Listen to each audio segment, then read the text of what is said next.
Isekai lagi. Berasa sejak 2015 hingga 2023 banyak berjudul anime yang gak ngotak muncul dengan membawakan konsep isekai tanpa ada habisnya. Dan setelah gue hitung-hitung mulai dari Winter 2015 hingga ketemu Winter 2023 lagi, jumlah anime yang mengambil konsep isekai memiliki jumlah yang cukup fantastis dengan total kurang lebih 97 judul anime. Dan dari kurang lebih 97 judul tersebut, jumlah anime isekai yang pernah gue bahas secara mendalam dalam channel ini juga tidak kalah banyaknya. Dari banyaknya jumlah anime isekai yang pernah ada hingga sekarang, gue juga sudah membahas anime isekai dengan total yang fantastis, yaitu sebanyak 1 judul anime. And it's even more treasure than trashy isekai. Fuck, we need more isekai. So yeah, it's isekai time.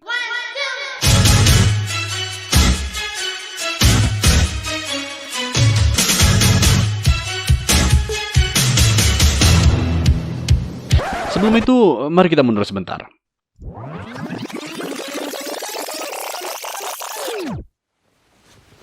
Wah, tetenya gede. Kenapa ahlaknya mundur coba?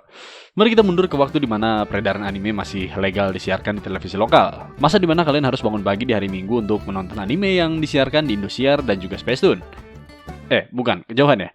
Ya udah, kita maju lagi sedikit. Mari kita mundur ke waktu di mana ada anime yang sangat edgy muncul di permukaan bumi dan membuat jutaan orang di negara ini mengaku-ngaku kena penyakit mental. Tunggu, kayaknya nggak relate juga sama kalian. Iya udah, tunggu dulu. Bang, kayaknya nggak relate ya skrip buatan lo. Coba diganti lagi jadi...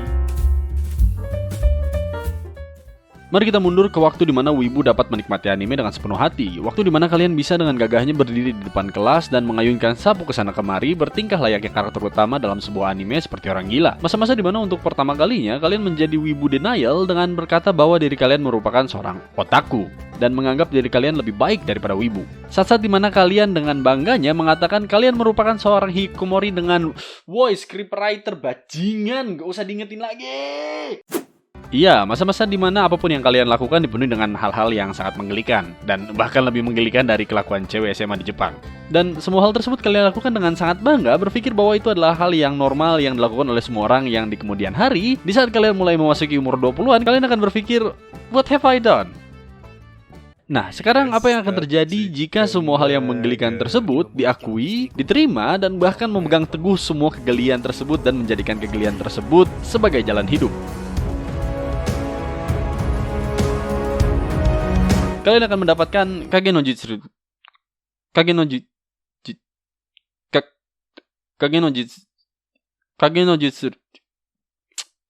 Eminence in Shadow. Bastard repot amat namanya. Eminence in Shadow. Ya, gue bakalan memanggil anime ini dengan judul Inggrisnya aja karena emang repot nyebutnya. Anyway, Eminence in Shadow menceritakan tentang seorang pemuda yang terutama dalam anime ini pergi kisahkan beberapa tahun bergerak pindah hari dan akhirnya membuat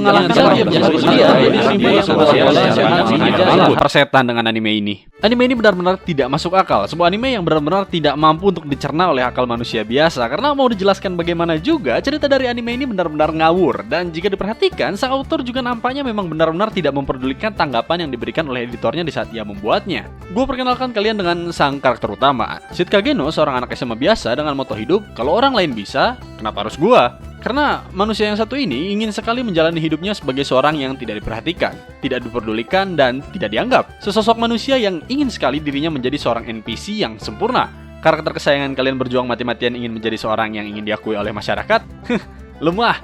Bujang yang satu ini ingin dirinya diakui sebagai angin lewat, ranting pohon yang kebawa arus, selembar daun yang tertiup oleh angin, atau hal apapun yang kalian pikirkan yang benar-benar bisa untuk tidak diperdulikan dan bahkan tidak memberikan efek apapun kepada kalian. Sid Kageno ingin sekali menjadi hal tersebut. Di lain sisi, ia juga menjadi Shadow, seorang pemimpin organisasi pemberantas kejahatan yang bergerak di belakang layar tanpa ada yang mengendalikannya. Seseorang yang sangat menakutkan hingga mampu membuat orang lain menari di telapak tangannya bahkan tanpa ia mengetahuinya sama sekali. Seseorang yang mampu merencanakan untuk menggulingkan pemerintahan tanpa menyadari bahwa ia sedang melakukan suatu hal yang mampu menggulingkan pemerintahan. Shadow merupakan tipe orang yang jika bermain poker dengan jiwanya sebagai taruhannya, ia akan menaikkan taruhannya dengan bertaruh jiwa dua orang temannya, bahkan hingga jiwa orang tuanya sendiri tanpa harus melihat kartu yang ia miliki. Kenapa? Karena ia tidak pernah kalah. Eminence in Shadow merupakan sebuah anime yang tidak masuk di akal. Sebuah anime yang jika dijelaskan kepada orang lain akan membuat orang tersebut tidak bisa tidur semalaman hanya untuk memproses apa yang telah dijelaskan. Sebuah anime yang bahkan jika dijelaskan kepada orang yang baru mengenal anime akan membuat mereka lari terbirit-birit meninggalkan anime dan lebih memilih untuk menonton sinetron India. Sebuah anime yang jika Oke Jiro, gue paham anime ini sulit untuk dijelaskan. Tapi bagaimana animenya? Kan lu udah nonton semua kan? Apa memang anime ini sesuai dengan apa yang kita dengar dari orang-orang? Apa memang anime ini sebagus itu sampai hype sana sini? Apa memang anime seseru itu dan semenyenangkan itu? Actually, heck yeah, it's a lot of fun. Anime ini sangat menyenangkan hingga membuat Among Us menjadi sebuah game yang dibuat untuk membuat persahabatan kalian dengan teman kalian makin erat. Bahkan saking menyenangkannya hingga membuat game Troublemaker buatan Indonesia menjadi game yang sangat family friendly. Eminence in Shadow sangatlah menyenangkan bahkan hingga membuat kalian terpaku di depan layar kaca kalian tanpa terasa 3 bulan sudah berlalu begitu saja dan membuat kalian melupakan seberapa buruknya anime ini. Eminence in Shadow seakan seperti anime yang dibuat dari kumpulan adegan-adegan tidak masuk akal yang terdapat di fanfiction dan benar-benar terjadi. Persetan dengan cerita, karakter development apa itu? Anime ini mengambil kaidah penulisan cerita, menghancurkannya dan merombak ulang kaidah tersebut hingga menjadi sebuah formula baru yang mampu menciptakan senyawa yang sangat mematikan yang mampu membinasakan manusia dari radius 20 meter. Aroma wibu. Ya, dari apa yang kalian dengar, anime ini memang terdengar buruk karena pada dasarnya memang buruk. Sebagai contoh, Shid Kageno, sang karakter utama, memiliki kepribadian yang tidak peduli dengan siapapun dan apapun yang terjadi di sekelilingnya. Seperti ketika kakaknya ditangkap dan dihajar habis-habisan di penjara, atau seluruh teman-temannya yang sedang ditebas satu-satu. Shid tidak tergelitik sama sekali, walaupun mereka menjadi ketakutan menunggu rutannya tiba, karena yang diperdulikan oleh Shid adalah bagaimana caranya ia bisa mengambil langkah yang dapat membuatnya menjadi seorang NPC yang sempurna. Sementara itu, Shid Alter atau kalian mengenalnya dengan Shadow menjadi seseorang yang bergerak di dalam kegelapan, bahkan menjadi perwujudan dari kegelapan itu sendiri. Ia menjadi seseorang yang memaksakan kehendaknya kepada orang lain untuk mengikuti permainan konyolnya yang tidak masuk akal. Ia memberikan pengaruh besar kepada setiap orang yang ia temui, memberikan mereka harapan, tujuan hidup, hingga ada yang dipenuhi dengan ketakutan. Shid Kageno merupakan sebuah kejanggalan yang berada dalam dunia yang janggal. Keberadaan dari Shid Kageno sendiri sudah menentang hukum alam, karena bagaimana bisa dua buah sisi koin yang berbeda bisa muncul secara bersamaan. Dan ingat, di saat gue mengatakan bahwa Shid Kageno merupakan orang yang memiliki moto hidup kalau orang lain bisa, kenapa harus gua? Maka Shadow merupakan orang dengan moto kalau gua bisa, ya kenapa lu banyak bacot? Dan hal tersebut membuat Shid Kageno menjadi karakter yang tidak masuk di akal. Belum selesai, hei, mau kemana, hei, tunggu dulu. Ketidakmasukakalan dari karakter Shid Kageno tidak berhenti sampai situ saja. Mari kita masuk sebentar ke ceritanya.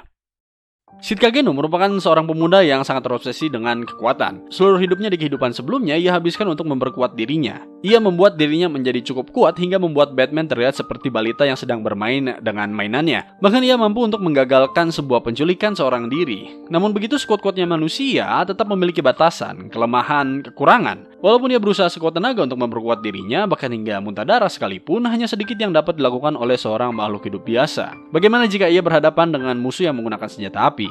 Apa yang dapat seorang manusia biasa lakukan untuk menghadapi hujan timah panas yang mengarah kepada dirinya? Bagaimana jika ia terkena serangan bom nuklir?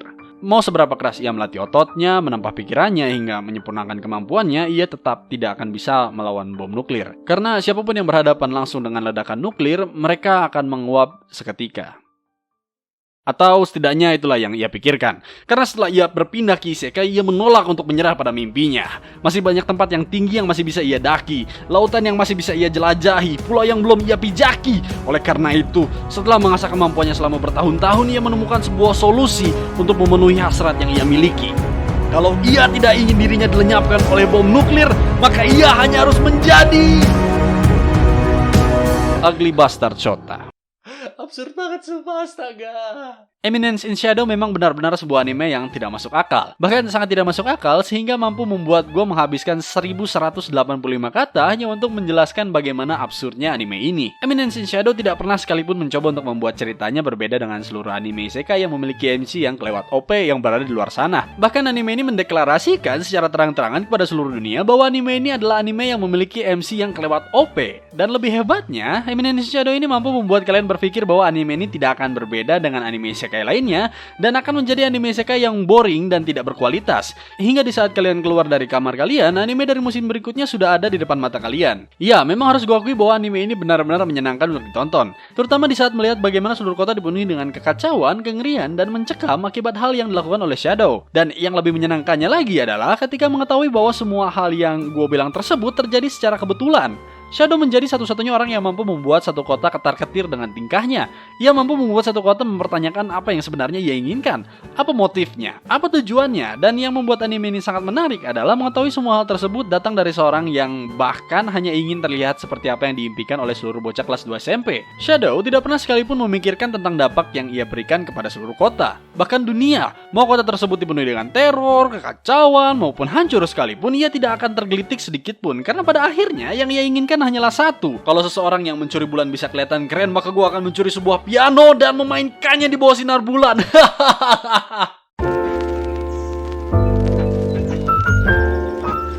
So, Bibs, apa kabar semuanya? Hope you all doing good today. Ya, kira-kira begitulah yang gue rasakan setelah menonton Eminence in Shadow. Dan kalau kalian menyadarinya, gue bahkan tidak menjelaskan hal lain seperti bagaimana animasi dan hal-hal lain seperti biasanya. Namun begitu, kalian yang belum menonton anime ini tidak perlu khawatir, karena animasi, art style, dan lainnya yang berada dalam anime ini tidak ada satupun yang mengecewakan. Jadi ya, semisal kalian belum menontonnya, ada baiknya kalau kalian memberikan anime yang satu ini kesempatan. Karena memang anime ini semenyenangkan itu, guys. Anyway, terima kasih banyak yang sudah menonton video review kali ini. Dan ya, kalau kalian suka dengan video ini, jangan lupa untuk like dan juga subscribe buat dapetin video lainnya seputar anime, manga, dan juga game. Selain itu, kalian juga bisa share video ini ke teman kalian yang suka ragu dalam mencari anime. Dan jangan lupa buat nyalain lonceng notifikasinya supaya nggak ketinggalan video baru lainnya. Kalau kalian memiliki anime yang ingin gue review, kalian boleh taruh di kolom komentar di bawah. Dan bagaimana menurut kalian mengenai anime Eminence in Shadow ini? Karena gue yakin banyak dari kalian yang sangat menyukai anime-anime isekai. Jadi ya, taruh juga pendapat kalian di kolom komentar di bawah. Anyway, that's all from me. I'm Jiro, Wibu Sensi, and I'm out from my spot. See ya!